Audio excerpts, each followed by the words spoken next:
Baik, sobat-sobat Syabah, Assalamualaikum warahmatullahi wabarakatuh. Pada kesempatan kali ini kita masih membahas tentang kuliah ilmu hukum. Khususnya yang akan kita bahas pada saat ini adalah dengan topik perbuatan hukum. Perbuatan hukum menurut Ersul Russo dalam bukunya Pengantar Ilmu Hukum halaman 291 diartikan sebagai setiap perbuatan manusia yang dilakukan dengan sengaja untuk menimbulkan hak dan kewajiban. Perbuatan hukum adalah setiap perbuatan dari subjek hukum, dan kita tahu bahwa subjek hukum itu bisa berupa manusia atau juga berupa badan hukum yang akibatnya diatur oleh hukum, karena akibat itu bisa dianggap sebagai kehendak dari yang melakukan hukum tersebut. Lebih lanjut dijelaskan oleh Suroso dalam buku yang sama, yaitu halaman 292, bahwa perbuatan hukum atau tindakan hukum itu baru dianggap terjadi apabila ada pernyataan kehendak. Untuk adanya pernyataan kehendak tersebut diperlukan adanya kehendak orang itu untuk bertindak atau untuk menerbitkan atau menimbulkan akibat yang diatur oleh hukum. Pernyataan kehendak pada asasnya tidak terikat pada bentuk-bentuk tertentu dan tidak ada pengecualiannya, sebab dapat saja dia terjadi secara merupakan pernyataan kehendak secara tegas yang dapat dilakukan dengan tertulis, yang dapat terjadi antara lain oleh karena ditulis sendiri, yaitu ditulis oleh pejabat tertentu dan ditandatangani oleh pejabat itu. Yang bentuk ini kita sebut sebagai juga suatu akta otentik atau akta resmi. Misalnya seperti mendirikan PT dengan akta notaris, suatu pernikahan dengan surat nikah, dan seorang yang lulus ujian diberikan ijazah atau sertifikat. Bisa juga pernyataan kehendak itu berupa pengucapan kata, di mana pernyataan kehendak ini cukup dengan mengucapkan kata yang sederhana, misalnya seperti setuju, atau mengucapkan oke, mengucapkan ya, ACC, dan sebagainya. Isyarat atau gerben, pernyataan kehendak secara tegas dengan isyaratnya, misalnya dengan menganggukkan kepala tanda setuju, mengelekkan yang artinya menyatakan menolak, atau dengan sikat tangan atau bahu, atau bisa juga dengan mencibirkan mulut, mengerutkan mata, dan sebagainya, yang kita kenal ini sebagai suatu komunikasi nonverbal, tapi pesannya bisa ditangkap dengan baik oleh si penerima. Pernyataan kehendak secara diam-diam juga dapat diketahui dari sikap atau suatu perbuatan. Termasuk juga ini merupakan suatu body language communication, yakni sikap diam yang ditunjukkan dalam suatu rapat yang bisa diartikan sebagai suatu persetujuan. Atau seorang gadis yang ditanya oleh orang tuanya untuk dinikahkan dengan sang pemuda, jika gadis itu diam saja, berdiam diri, itu bisa dianggap sebagai satu persetujuan.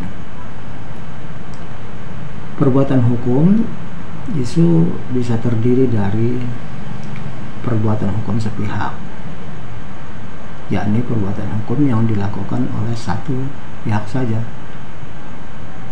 dan menimbulkan hak dan kewajiban oleh satu pihak pula. Misalnya adalah pembuatan surat wasiat sebagaimana diatur dalam pasal 875 Kitab Undang-Undang Hukum Perdata. Atau bisa juga contoh lain adalah pemberian hibah sesuatu benda sebagaimana diatur oleh pasal 1666 KUH Perdata. Perbuatan hukum dua pihak merupakan perbuatan hukum yang dilakukan oleh dua pihak dan menimbulkan hak dan kewajiban bagi kedua belah pihak secara timbal balik. Misalnya persetujuan jual beli sebagaimana diatur dalam pasal 1457 KUH Perdata, atau perjanjian sewa menyewa dan lain-lain. Itu tadi adalah perbuatan yang dianggap sebagai perbuatan hukum. Sementara ada juga yang disebut sebagai bukan perbuatan hukum, di mana Suroso di halaman 293 dari bukunya menjelaskan bahwa untuk adanya satu perbuatan hukum harus disertai dengan pernyataan kehendak. Pernyataan kehendak menjadi satu batasan untuk adanya atau terjadinya perbuatan hukum. Dari batasan tersebut dapat dikatakan bahwa perbuatannya akibatnya tidak dikehendaki oleh yang bersangkutan itu bukan perbuatan hukum. Jadi si orang yang membuat pernyataan itu tidak menghendaki adanya akibat atau timbulnya satu akibat yang tidak dikehendaki oleh si orang yang membuat pernyataan. Itu bukan perbuatan hukum karena dia tidak berkehendak untuk itu. Meskipun mungkin akibat tersebut juga diatur oleh peraturan hukum. Jadi dapat dikatakan bahwa kehendak dari yang melakukan perbuatan itu adalah unsur pokok dari suatu perbuatan hukum. Ya, jika tidak ada kehendak dari orang yang menyatakan yang melakukan perbuatan hukum, maka perbuatan hukum dianggap tidak ada. Lebih rinci kemudian juga dapat dijelaskan bahwa bukan perbuatan hukum ini ada dua macam. Satu, perbuatan hukum yang tidak dilarang oleh hukum. Saya ulangi, perbuatan hukum yang tidak dilarang oleh hukum. Perbuatan ini menjadi akibat hukum yang tak tergantung pada kehendak. Jadi akibat yang muncul itu tidak sebagaimana yang dikehendaki oleh si pelaku perbuatan hukum. Contohnya adalah Zak Warneming, ialah tindakan mengurus kepentingan orang lain tanpa diminta oleh orang itu untuk kepentingannya. Misalnya A sakit sehingga tidak dapat mengurus kepentingannya, tetapi tanpa diminta oleh si A, ada seorang bernama B mengurus kepentingan si A, maka B wajib meneruskan pengurusan itu sampai A sembuh sehingga dapat mengurus kepentingannya kembali. Hal ini dapat dilihat pada pasal 1354 KUH Perdata. Contoh lain adalah unforceful betterling, ialah orang yang membayar hutang kepada orang lain karena dia mengira mempunyai hutang yang sebenarnya tidak ada. Untuk ini diatur oleh pasal 1359 KUH Perdata. Ada juga perbuatan yang dilarang oleh hukum atau an-rahmatuh. Perbuatan yang dilarang oleh hukum atau perbuatan non-hukum lazimnya disebut an-rahmatuh, yaitu suatu perbuatan yang menimbulkan kerugian kepada orang lain dan mewajibkan si pelaku atau si pembuat tadi bersalah dan harus mengganti kerugian yang ditimbulkannya. Ini diatur dalam pasal 1365 KUH Perdata.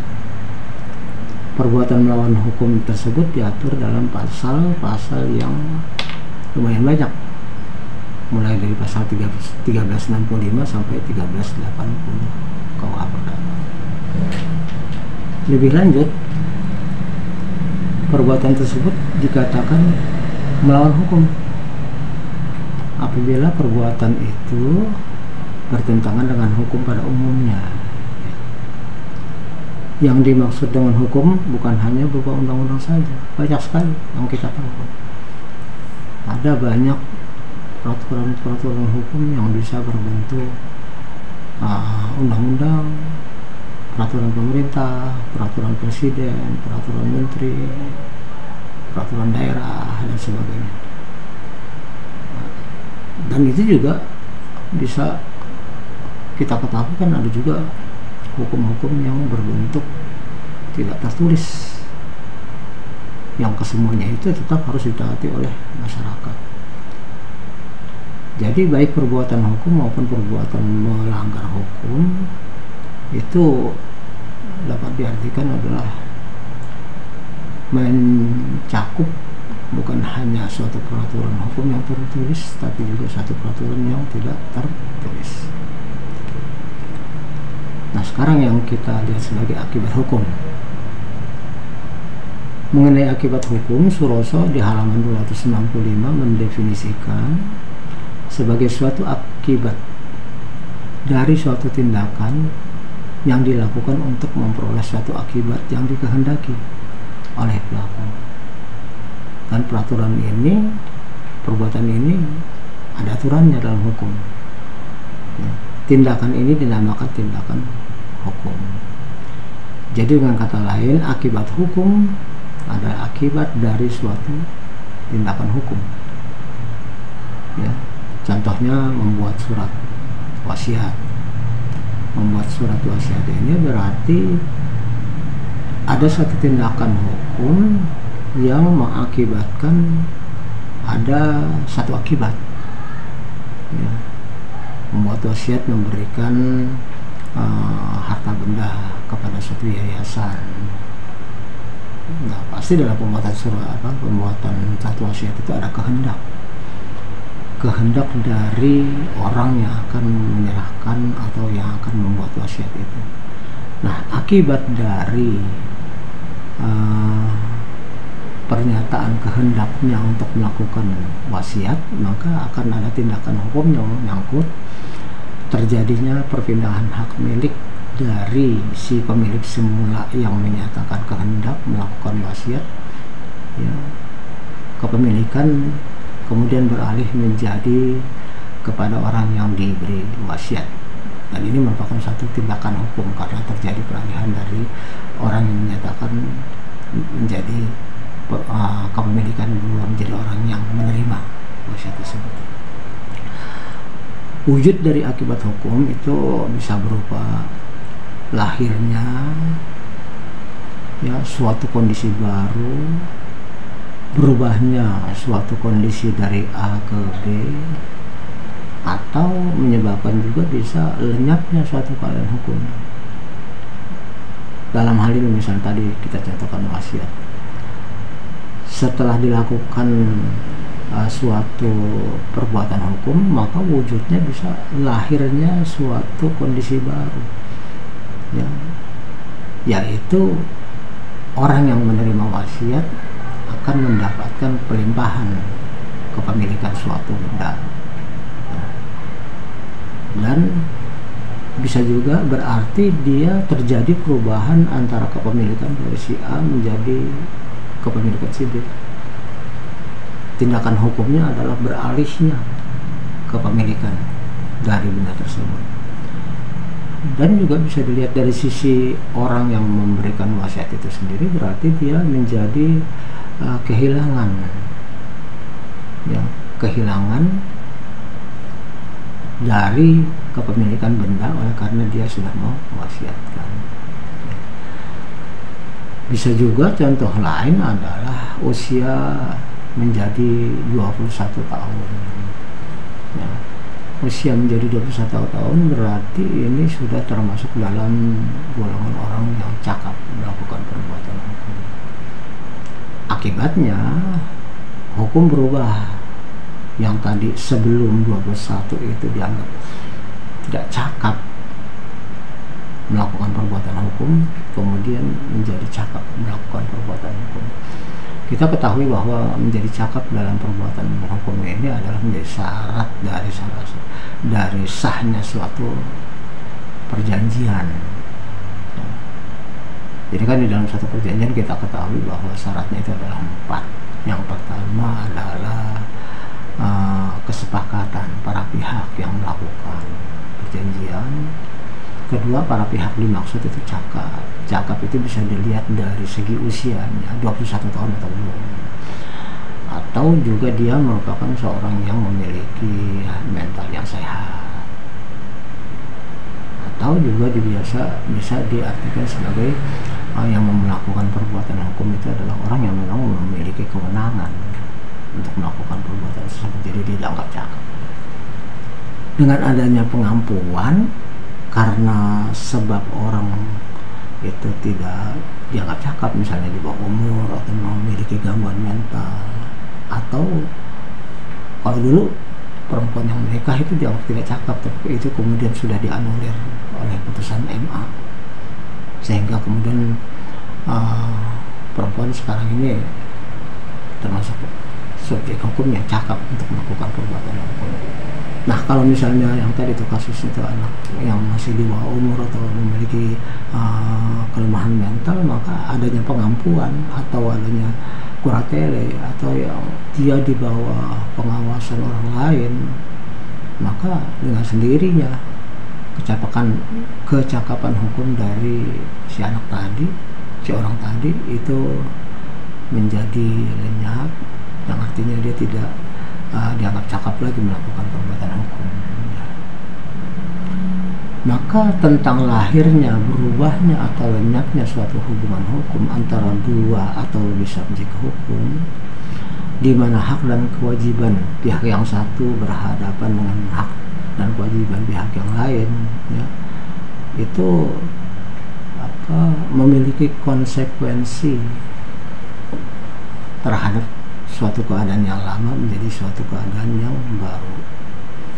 Misalnya A mengadakan perjanjian jual beli dengan B, maka di sini akan lahir hubungan hukum antara A dan B. Tetapi kemudian setelah tindakan hukum itu dilakukan, yaitu di mana pembayaran sudah dilakukan dan kemudian barang juga sudah diserahkan, maka dengan sendirinya hubungan hukum antara mereka menjadi lenyap, ya, karena sudah selesai, ya. Jadi dengan demikian akan lahir satu kondisi baru, terjadinya peralihan kepemilikan benda, ya. Terus kemudian juga setelah dilakukan penyelesaian, maka dengan sendirinya hubungan hukum yang tadi ada antara mereka menjadi selesai, menjadi lenyap, tidak ada lagi, karena semua sudah mendapatkan. Si penjual menerima haknya dan dia sudah menjalankan kewajibannya, si pembeli sudah menerima haknya dan dia sudah melakukan pembayaran, maka sudah selesai, ya. Pada contoh lain misalnya adalah lahirnya sanksi apabila dilakukan tindakan yang melawan hukum. Jadi kalau orang melakukan suatu tindakan yang melawan hukum, maka sanksi jadi lahir karena tindakan hukum dia. Tadinya kan tidak ada dia memiliki keterkaitan dengan tindakan hukum, tapi karena dia kemudian melakukan satu perbuatan yang melawan hukum, melanggar hukum, maka jadi muncul sanksi hukum. Jadi di sini dalam hal ini adalah akibat tindakan hukum itu muncul oleh karena dilakukannya suatu perbuatan yang dianggap melanggar hukum, ya. Maka seorang pencuri akan diberi sanksi hukuman karena merupakan akibat hukum dari perbuatan si pencuri, ya. Dia melakukan perbuatan mencuri barang orang lain tanpa hak dan secara melawan hukum, maka dari perbuatan dia itu perbuatan yang sudah diatur oleh hukum dan kemudian dia langgar, diambil tanpa hak dan secara melawan hukum, maka muncullah suatu akibat, yaitu akibat dari tindakan hukum dia yang pada akhirnya dia harus menjalani sanksi hukum ya. Oke, jadi berdasarkan penjelasan di atas dapat kita simpulkan bahwa perbuatan hukum adalah setiap perbuatan dari subjek hukum yang pada akhirnya bisa menimbulkan hak dan kewajiban yang ditandai dengan adanya pernyataan kehendak ya. Artinya kalau terjadi satu tindakan hukum itu kan pastinya ada suatu kehendak ya. Orang jual beli kan pasti ada kehendaknya. Si penjual berkehendak menjual barangnya, si pembeli berkehendak untuk memiliki barang tersebut, dengan konsekuensi dia harus membayar. Maka ini adalah tindakan-tindakan hukum yang terjadi karena akibat dari kehendak hukum yang akan mereka lakukan, dan bahkan mereka kemudian melakukan suatu tindakan hukum berupa jual beli, dan berarti kemudian akan terjadi akibatnya, yaitu terjadinya peralihan kepemilikan benda dan juga terjadinya peralihan kepemilikan dari uang gitu ya. Nah, sedangkan yang dianggap sebagai bukan perbuatan hukum adalah suatu perbuatan yang akibatnya tidak dikehendaki oleh yang bersangkutan, akibatnya tidak dikehendaki, tetapi akibat hukum tetap muncul sebagai akibat dari tindakan hukum tersebut ya. Oke. Adapun syarat orang untuk dapat melakukan perbuatan hukum adalah tadi saya sebutkan bahwa dia harus sudah dewasa, yang dalam hal ini ukurannya adalah 21 tahun menurut KUH Perdata, atau sudah kawin 21 tahun tapi sudah kawin ya, yaitu 18 tahun menurut Undang-Undang Nomor 1 tahun 74 Undang-Undang Perkawinannya, dan kemudian jurisprudensi Mahkamah Agung. Jadi dewasa adalah 21 tahun atau belum 21 tahun tapi sudah menikah. Selain itu, orang yang dapat melakukan perbuatan hukum juga haruslah orang yang sudah dewasa ya, orang yang memiliki mental yang sehat ya, orang yang memang mampu melakukan suatu tindakan hukum dengan akal sehat, dengan nalar yang baik, dengan pemahaman yang baik ya. Sedangkan orang yang di bawah kemampuan, yaitu paratele, yaitu orang-orang yang dianggap memiliki kelemahan mental atau kondisi-kondisi tertentu sehingga dia tidak dapat melakukan suatu tindakan hukum sendiri, maka perbuatannya harus dilakukan melalui perwakilan atau walinya atau kuratornya. Perbuatan-perbuatan hukum yang dapat dilakukan oleh orang atau badan hukum sebagai subjek hukum itu banyak sekali tentunya. Beberapa contohnya adalah misalnya mengadakan jual beli tanah, mengadakan perjanjian untuk jual beli rumah, mengadakan perjanjian pinjam meminjam uang atau pinjam meminjam barang, mengadakan perjanjian kerja dan lain sebagainya. Ya, jadi ada kehendak orang untuk melakukan jual beli tanah, berarti satu pihak pemilik tanah berkehendak menjual tanahnya dan si pembeli berkehendak untuk membeli tanahnya. Itu kehendaknya ya, kehendak hukum. Lalu kemudian mereka melakukan tindakan hukum, yaitu melakukan jual beli tanah tersebut. Maka akibatnya terjadi yang tadi saya katakan, yaitu perpindahnya kepemilikan dari tanah tersebut dari semula si penjual kepada si pembeli ya, berarti sudah berubah statusnya. Kemudian juga berakibat bahwa si pemilik semula akan kehilangan haknya atas tanah karena sudah dia jual. Sementara bagi si pembeli, kondisi semula dia tidak memiliki tanah, tapi akibat dia melakukan jual beli maka dia menjadi pemilik tanah yang baru. Jadi di sini keadaan berubah, terjadi perubahan hak dari si penjual semula menjadi milik si pembeli. Ya. Demikian juga dalam jual beli yang lain kurang lebih sama seperti itu. Ya. Menurut hukum orang dan badan hukum juga dalam melakukan perbuatan hukum itu harus punya tempat tinggal atau domisili. Bahkan di dalam suatu perjanjian itu menjadi syarat bahwa para pihak yang melakukan perjanjian itu harus secara detail, secara jelas menyebutkan domisilinya ada di mana, alamatnya. Karena pakar ini nanti akan berimbas kepada masalah wilayah hukum mana ya perbuatan hukum tadi terjadi ketika dia melakukan perbuatan hukum. Kemudian juga di mana atau di yurisdiksi mana seseorang atau badan hukum yang melakukan perbuatan hukum itu bisa dipanggil oleh pengadilan. Karena kan pengadilan nggak bisa memanggil orang-orang yang di luar yurisdiksinya, harus yang di dalam yurisdiksinya sendiri, artinya di wilayah hukumnya. Termasuk juga nanti di dalam hal penyelesaian sengketa hukum juga akan menjadi masalah karena harus pastikan lokusnya di mana terjadinya perbuatan hukum, lokusnya di mana, tempusnya di mana.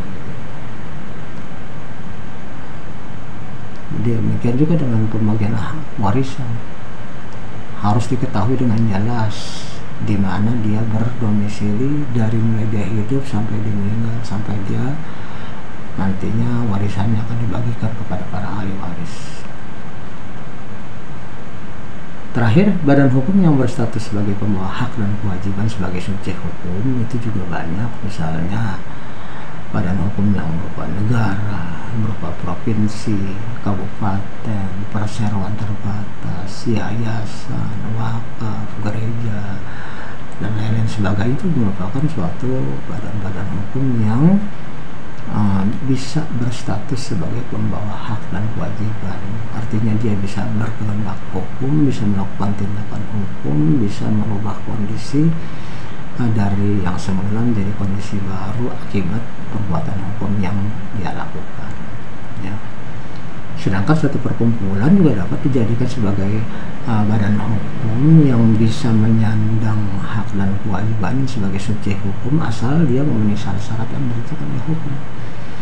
Ya, ini pertama tentunya perkumpulan itu harus didirikan dengan akta notaris dan didaftarkan di kepaniteraan pengadilan negeri setempat. Kemudian perkumpulan itu juga punya anggaran dasar yang disahkan oleh Menteri Kehakiman.